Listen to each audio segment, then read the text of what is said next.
what advice do you have for setting up ad groups and campaign for optimal performance? Good question. So our rule of thumb is one campaign, one ad group. I'm not a fan of multiple ad groups. There's always a time and a place for everything. And then the other thing is that we will rarely have more than one listing advertised in a campaign. The reason why I don't say more than one ASIN or product is because, again, we along the way have started managing several clothing accounts.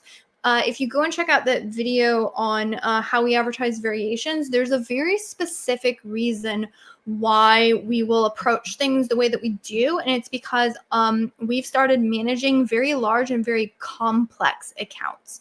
And that has led us to a more scalable and like optimized way of doing things that has been very, very helpful for us in product lines where there's a lot of inventory issues, meaning like it's impossible to keep in the black mediums in clothing. Like everybody wants the black medium.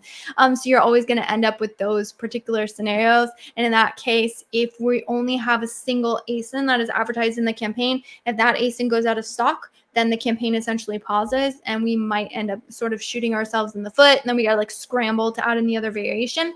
I would not advertise more than one parent ASIN or products that are in more, separate listings in the same campaign if I can help it. The reason why is because if you think of it from a traffic direction perspective, whenever we are advertising a particular variation, it's still being funneled to the same place or the same listing.